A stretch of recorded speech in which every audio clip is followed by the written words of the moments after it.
I'm Connor Old, and welcome back to another episode of More Than Kurosawa.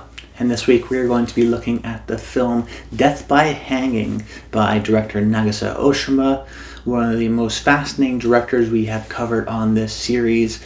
Super interesting, his career that I'd like to explore, and in this movie, maybe my favorite or one of my favorites that we've covered so far in this channel, a great find, very entertaining, funny satire, very thought-provoking as well. I'm very excited to talk about Death by Hanging.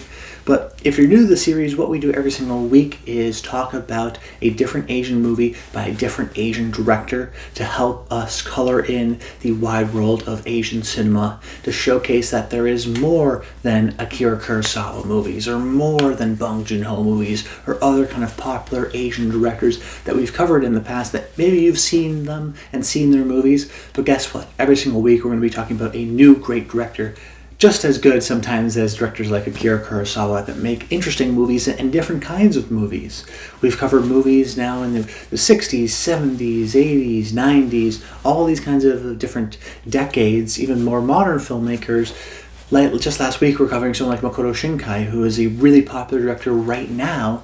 And now we're talking about someone like Nagisa Ōshima, who's really influential in, say, like the 60s. So we really want to kind of understand the whole range of great Asian cinema and all the different kinds of movies that are within it. So if you like kind of political satire, or you like kind of overly romantic movies, or documentaries or what have you, we're all kind of covering it on the series from all different kinds of countries, genres, time periods. We've been having a lot of fun with this series so far. So if you've seen this movie or if you've enjoyed the series so far, please do leave a comment down below. That always helps the channel. And as always, the videos come out on Monday at 12 p.m. Eastern Time, with the structure now being the same of what we do for most of these videos. The first half talk about the filmmaker, because I only cover them for one episode. I want to talk about them as a whole, not just the movie. So the first half, talking about the filmmaker, what makes them great, what makes them interesting, how does that connect to the movie we're covering today. And in that second half of the video, talking about the movie in question, talking about why I like it, what makes it interesting, and why I think you should check it out. And the movies on this channel are almost always great starting points for the director. So in the case of someone like Nagisa Ōshima, maybe you've heard of Merry Christmas, Mr. Lawrence, or In the Realm of the Senses, or Empire of Passion, or Cruel Story of Youth. And you've heard about some of these movies, but you haven't checked them out yet. I definitely recommend maybe starting with Death by Hanging and then going from there. They're always kind of utilized as a jumping off point in this series to help you learn about some of these great directors as well. But without further ado, jumping into the first half of this video, the discussion of the filmmaker and why I wanted to cover him. And that's because I think he's got one of the most interesting careers of all time, because he is a bold filmmaker. He's not necessarily bold in the same way Edgar Wright or the Wachowskis are bold, where if you think of some of their movies, The Matrix or Shaun of the Dead or Baby Driver or something like that, these are fast-paced, fastly edited, visually stylistic type movies. And Ōshima is more bold in the stories that he tells. One movie is very different from the next, and the types of topics that he's interested in are very transgressive, even by modern standards. So if you look at the first half of his career, definitely connected and one of the key filmmakers in the Japanese New Wave in the 60s, young filmmakers making interesting comments on society, Japanese society at the time. So you have some of his movies, Night and Fog, Cruel Story of Youth, in the kind of early 60s, which helped define this momentum and this kind of wave of filmmaking.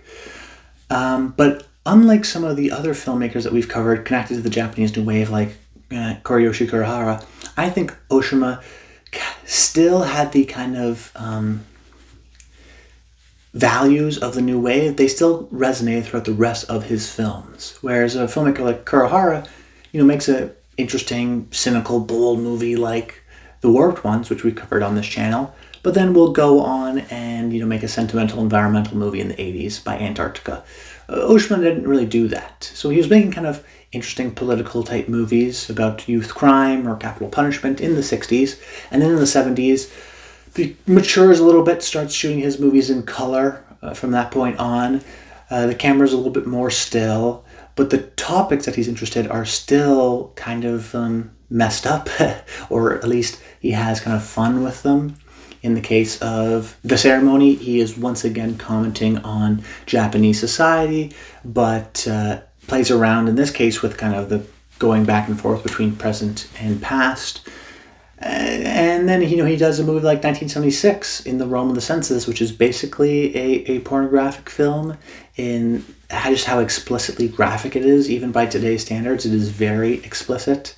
And then in the 78, he does Empire of Passion, which is another period piece, but is a kind of psychoanalytical, messed up movie in its own right too, about this kind of man who assaults this woman, and then the woman and the man fall in love, and they try to kill the husband. Like, there's kind of this messed up type relationship of a movie made in 78. So this is 20 years since some of his early 60s films, and are still kind of interesting and transgressive and feel like almost the voice of a young filmmaker. And then he, in the 80s, starts making English movies with Merry Christmas, Mr. Lawrence, which is this odd story about British prisoners of war in Japan, and it's kind of homoerotic, and I think also has some kind of complex psychoanalytical type themes and psychological themes. And then after that, does another movie in which Charlotte Rampling falls in love with a chimpanzee. Very strange movie, very odd, but also kind of pushing the envelope. That's what he's kind of consistently doing. He's a bold filmmaker. One film is very different from the next. The only kind of commonality is that they're all interesting. But they're not only just him taking these bold, controversial, interesting stories. The way he tells them is also interesting. Like The Ceremony, where we're jumping back and forth with time. So it's not just like this linear story. Death by Hanging, very absurdist, very kind of Brechtian. We'll talk about that a little bit later, and kind of how it plays with its story. And even something like Merry Christmas, Mr. Lawrence, in which we'll see these kind of flashback scenes in which the actors who are the same age in the story, they use the same actors in the flashback scenes. So it's not like a young version of David Bowie, it's just David Bowie, and he's almost kind of sitting there and commenting on the scenes. So Ōshima is interested in interesting stories, but he's not interested in telling them always linearly, interested in lots of different kinds of ways. And how he does that in every movie is exciting and different and interesting. But then technically there is some similarities. I mean, technically in terms of how he technically actually makes the movie. From a technician point of view, oftentimes his camera, even in his 60s era, was less frenetic than some of his other peers.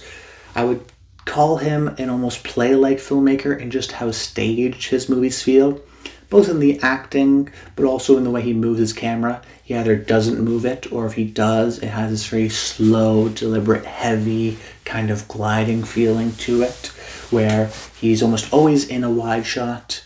And if he is in kind of close-ups and he's moving across a body, in the case of In the Realm of the Senses, things do kind of move slowly at a glacier pace, because I do think he keeps in mind the first thing that's most important is the frame, what's in the frame, and then also oftentimes the people within the frame, where you take a movie like Death by Hanging, or even something like Empire of Passion, there's a great deal of blocking within all the different types of people within the frame. Merry Christmas, Mr. Lawrence, I think it's another great example of this. Night and Fog, even so, where a little bit more of the ensemble type movies, you have great blocking and he knows how to position people within the frame, and how actually the actors move within the frame works well in the kind of dance with the camera. So technically he has some similarities, but I think the one thing that you can understand across all of his stories is that they're going to be interesting, they're going to be controversial, they're going to be definitely transgressive and bold. And he is a very bold filmmaker, and one with a really interesting career that's made documentaries. And just when you think, oh, he's just a guy who's interested in shock value, he'll make a movie like Boy, which is, not absurdist at all, and not non-linear, it's linear. Or he'll make, Kyoto, My Mother's Place, a sensitive documentary about him and his mother, and a very personal movie in the way some of his other movies maybe were not. So the The only thing you can expect is that you can't expect what he's going to do. He's always interesting, unfortunately passed away, but still has a great resume of always interesting movies. And he was a filmmaker that I didn't know as much about as some of the others we've covered in the past, but was a great deep dive to learn more about.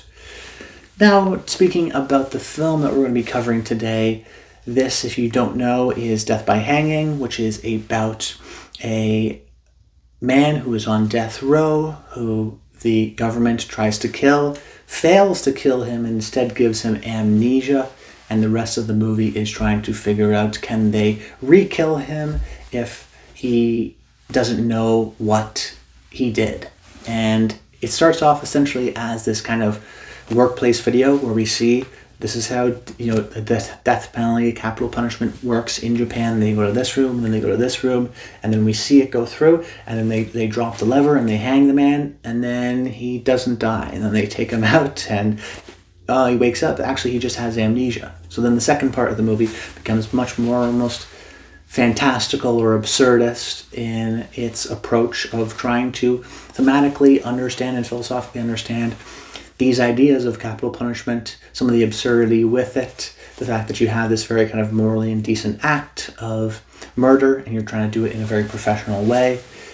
And some of those themes of should a man be killed if he doesn't know his own guilt because he doesn't know the man that he used to be? So are you killing the man or are you killing the crime? So if the crime, the man doesn't remember the crime, doesn't feel guilt for the crime, and doesn't understand who he is or what his name isn't even effective at that point. And what's interesting about Ōshima is this is, I mentioned, it may seem like a philosophical type of a movie, and it does bring up some of these interesting points, but it is much more of a satire in that regard. There is very funny, very adventurous, bizarre, and kind of how things evolve, particularly because the second half of the movie is almost a series of reenactments, because they're the kind of people involved are trying to get this man to remember who he is by reenacting what he did. And Ōshima is clever in the fact that the people that are in this movie feel like a play, feel like an ensemble. They're there throughout the entire story. And each person, each actor, all wonderfully acted, by the way, represent a different part of the state. The corrections kind of rehabilitational officer who has kind of hope in the justice of the system and rehabilitating the person. You have the person that just wants to see him dead. You have the priest, you have the doctor, you have the prosecutor, and they all kind of are thematic representations of their kind of designated branch of society. It's essentially 12 Angry Men meets Clouds of Sils Maria, in that it starts off being this kind of interesting debate and then evolves into something that you don't know the truth between reality and fiction and reenactment and reality. Very funny movie, very entertaining movie. Adds in a bunch of kind of thematic aspects of racism within the Japanese society, of the kind of absurdity and ridiculousness of the thing that they're doing. Then also some of the moral benefits of that. I think it's a very funny comment on the kind of bureaucracy of the time and the silliness almost of this very dark situation. So it's got this kind of dark humor to it, while also being thought-provoking. Great ensemble. Technically, I think what Ōshima I love about this movie is he keeps the environment very kind of claustrophobic and tight. We feel like we're in this one room, and what he often does is he'll start in a close-up or a medium and he'll pull back to reveal a wide, and when you're doing that you just see the scene start off as a medium, and as we kind of pull back or move back, we may move actually past a person, so we'll move past their leg and we'll see kind of like a black leg kind of go right in front of us as we kind of move back.